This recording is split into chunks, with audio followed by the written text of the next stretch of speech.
আমার ক্লাসে সবাইকে স্বাগত। আশা করি সকলে খুব ভালো আছো। আজ আমরা ক্লাস 5-এর আমার গণিতের 21 ও 22 পৃষ্ঠার অঙ্কগুলো সমাধান করব। এই 21 পৃষ্ঠাতে আমরা ভগ্নাংশের যোগ এবং যে কোনো দুটি সংখ্যার গুণিতক এবং তাদের সাধারণ গুণিতক বের করা শিখব। আর এই 22 পৃষ্ঠাতে আমরা দুটি সংখ্যার সাধারণ গুণিতক নির্ণয় করা শিখব। তাহলে চলো আমরা তাড়াতাড়ি শূন্যস্থানগুলো পূরণ করি এবং অঙ্কগুলো সমাধান করে ফেলি। 21 পৃষ্ঠার একজন কৃষক তার মোট জমির 15/2 অংশে ধান, 15/7 অংশে পাট লাগিয়েছেন। ধান ও পাটের জন্য তিনি মোট কত জমি ব্যবহার করেছেন সেটি আমাদের বের করতে হবে। তাহলে এই যে শূন্যস্থান আছে, এই শূন্যস্থানে আমরা কত অংশে ধান এবং কত অংশে পাট লাগিয়েছেন সেগুলি লিখব। 15/2 অংশে ধান এবং 15/7 অংশে পাট লাগিয়েছেন। এই দুটিকে যোগ করতে গেলে কি করতে হবে? দেখো, এই যে হর, ভগ্নাংশের নিচের যে অংশটি তাকে আমরা হর বলি, এই হরের লসাগু বের করতে হবে। তো দুটোরই 15 আছে, 15-র লসাগু, এই দুটি ভগ্নাংশের লসাগু হবে 15 আমরা এখানে লিখলাম। এবার 15-র ভিতরে 15 কতবার যায়, অর্থাৎ 15কে 15 দিয়ে কতবার ভাগ করা যায়? একবার। সেই 1কে 2 দিয়ে গুণ করলে আমরা কত পাবো? 2। আবার 15-র ভিতরে 15 একবার যায়, সেই 1 দিয়ে 7কে গুণ করলে আমরা পাবো 7 × 7। এবার দেখো 2 আর 7 যোগ করলে আমরা পাচ্ছি 9, আর নিচে আছে 15। তাহলে 15/9 অংশ ব্যবহার করেছিলেন ধান এবং পাট লাগানোর জন্য। তারপর 2 দাগে দেখো আছে মান নির্ণয় করি। এখানে 1, 2, 3, 4, 5, 6, 7, 8টি অঙ্ক আছে। প্রথমে ক দাগে দেখো আছে 14/8 যোগ 14/2। এই দুটি ভগ্নাংশকে যোগ করলে আমরা কত পাবো? আমরা এখানে লিখে নিয়েছি 14/8 এবং 14/2। এবার দুটি ভগ্নাংশেরই নিচে অর্থাৎ হর দেখো আছে 14, তাহলে হরের লসাগু হবে 14। 14-র ভিতরে 14 কতবার যাবে? একবার। সেই 1 দিয়ে 8কে গুণ করলে আমরা পাবো 8, যোগ এখানেও 14কে 14 দিয়ে ভাগ করলে একবার, সেই 1 দিয়ে 2কে গুণ করলে 2। এবার উপরের লব দুটিকে যোগ করলে আমরা কত পাচ্ছি? 8 আর 2 10, আর নিচে আছে 14। এইবার আমরা কাটাকাটি করতে পারি, অর্থাৎ উপরে এবং নিচে একই সংখ্যা দিয়ে ভাগ করতে পারি, আবার নাও করতে পারি। ভাগ করে দেওয়াই ভালো। দেখো 2 দিয়ে যদি আমরা কাটি, 10কে 2 দিয়ে কাটলে 5, আর 14কে 2 দিয়ে কাটলে 7। কত পেলাম আমরা? 7/5। তাহলে এই 14/8 এবং 14/2 এই দুটি ভগ্নাংশকে যোগ করলে আমরা পাচ্ছি 7/5। খ দাগে দেখো আছে 7/5 যোগ 7/2। 7/5 এবং 7/2 লিখেছি। এবারে দেখো দুটি ভগ্নাংশেরই নিচে 7 আছে, অর্থাৎ হরগুলি 7, তাই দুটি 7-এর লসাগু 7ই হবে। তাহলে এখানে কত হবে? 7 × 7, তাহলে সেই 1 দিয়ে 5কে গুণ করলে 5 পেলাম, যোগ এখানেও 7 × 7, অর্থাৎ 7-এর ভিতরে 7 যাবে একবার, সেই 1 দিয়ে 2কে গুণ করলে আমরা পাবো 2। তাহলে উপরের এই দুটিকে যোগ করলে আমরা পাচ্ছি 5 আর 2 7, আর নিচেও 7। এবার 7 আর 7 কাটলে কত হবে? উপরেও 1, নিচেও 1, তাহলে আমরা কত পেলাম? 1। 7/5 এবং 7/2 এই দুটি ভগ্নাংশকে যোগ করে আমরা কত পেলাম? 1 পেলাম। তো বাকি যে দুটি অঙ্ক এখানে দেখো গ এবং ঘ দুটোই একই রকম হবে।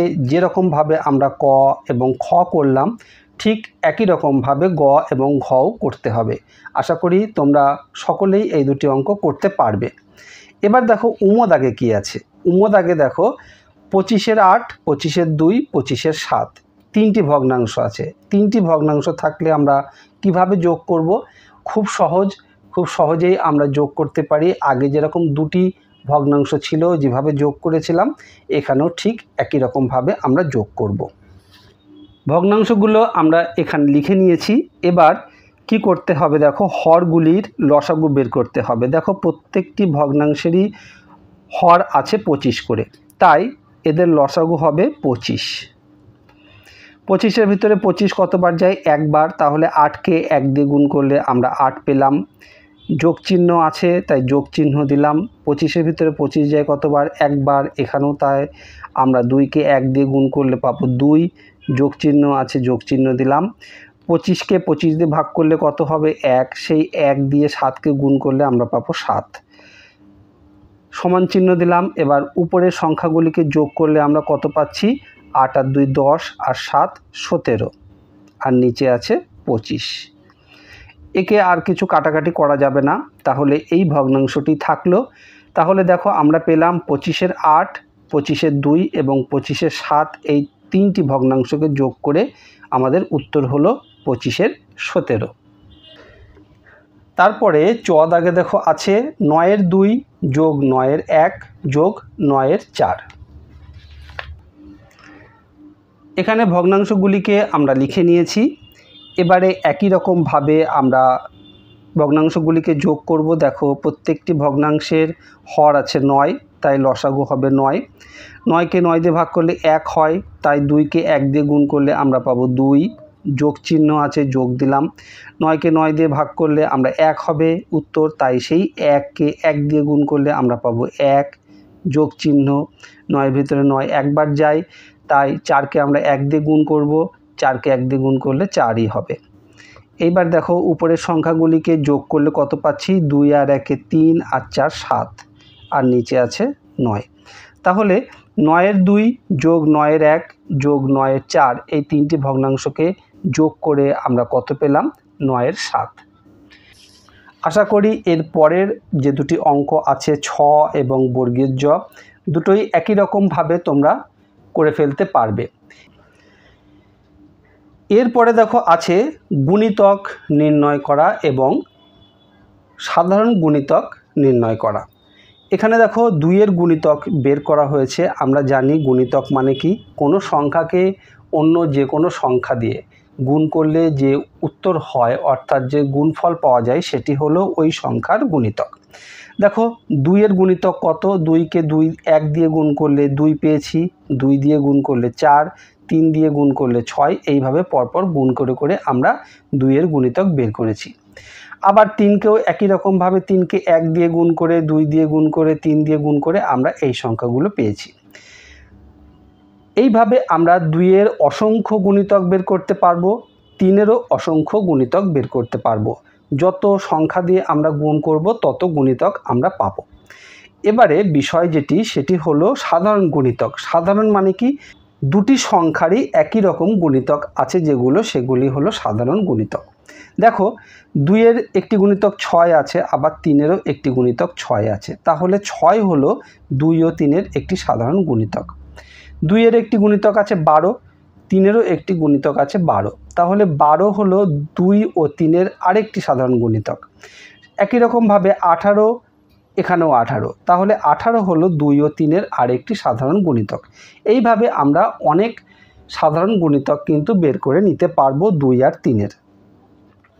এরপরে চলো 22 পৃষ্ঠায় কি অঙ্ক আছে আমরা একটু দেখে নিই।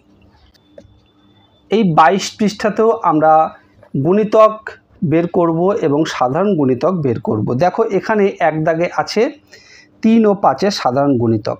3-এর গুণিতকগুলি কি কি? দেখো 3, 6, তারপরে 9, তারপরে হবে 12, 15, এইভাবে পরপর গুণিতক বের করতে হবে। 3কে অন্য যে কোনো সংখ্যা দিয়ে গুণ করলে যে গুণফল আমরা পাবো, সেগুলি হলো 3-এর গুণিতক।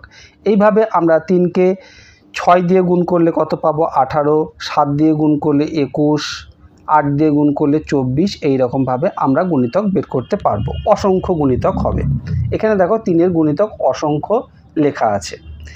এবারে আমরা 5-এর গুণিতক বের করি। 5কে 1 দিয়ে গুণ করলে 5, 2 দিয়ে গুণ করলে 10, 3 দিয়ে গুণ করলে 15, 4 দিয়ে গুণ করলে 20, এই রকমভাবে 25, 30, 35, এইভাবে আমরা অসংখ্য গুণিতক বের করতে পারবো 5-এর। তাই এখানে শূন্যস্থানে আমরা কি লিখব? 5-এর গুণিতক অসংখ্য। যে কোনো সংখ্যারই গুণিতক অসংখ্য, যত আমরা গুণ করব তত গুণিতক পাবো। এবার 3 ও 5-এর সাধারণ গুণিতকগুলি দেখো কোন কোন গুণিতক দুটোর ভিতরেই আছে। এখানে দেখো 15, এই 15 এবং এখানে 15, এই 15 সংখ্যাটি 3 এবং 5-এর একটি সাধারণ গুণিতক, তাই আমরা এখানে 15 লিখলাম। আর কোনটি সাধারণ গুণিতক এখানে দেখো আরও তাহলে বের করতে হবে, আমরা বের করে নিই। 24-এর পরে 3কে যদি আমরা 9 দিয়ে গুণ করি কত পাবো? 27, 10 দিয়ে গুণ করলে আমরা পাবো 30। এবার দেখো এই 30 এবং এখানেও একটি 30, তাহলে 3 ও 5-এর আরেকটি সাধারণ গুণিতক আমরা পেলাম 30, তাই এখানে 30 সংখ্যাটিকে লিখলাম। এই রকমভাবে আমরা যত গুণ করব অর্থাৎ যত গুণিতক বের করব তত বেশি সাধারণ গুণিতক আমরা বের করতে পারবো। আশা করি বিষয়টি তোমরা বুঝতে পেরেছো। তারপরে দেখো 2 ও 4-এর দুটি সাধারণ গুণিতক আমরা এখানে যেভাবে বের করলাম ঠিক একই রকমভাবে 3-এর এবং 4-এর গুণিতক বের করে নিয়ে তাদের ভিতরে কোনগুলি সাধারণ গুণিতক আমরা কিন্তু সহজেই বের করতে পারবো, কারণ তোমরা শিখে গেছো কী করে গুণিতক বের করতে হয় এবং কী করে সাধারণ গুণিতক বের করতে হয়, তাহলে এগুলি আর করে দেওয়ার দরকার নেই, তোমরা নিজেরাই করতে পারবে। ভিডিওটি ভালো লাগলে অবশ্যই একটি লাইক করো আর তোমার বন্ধুদের মধ্যে শেয়ার করো, তাহলে তোমার বন্ধুরাও এই ভিডিও থেকে শিখে নিতে পারবে। এই রকম ভিডিও আবারও পেতে চাইলে চ্যানেলটি অবশ্যই সাবস্ক্রাইব করে রেখো। খুব ভালো থেকো, দেখা হবে আবার পরের ভিডিওয়। ধন্যবাদ।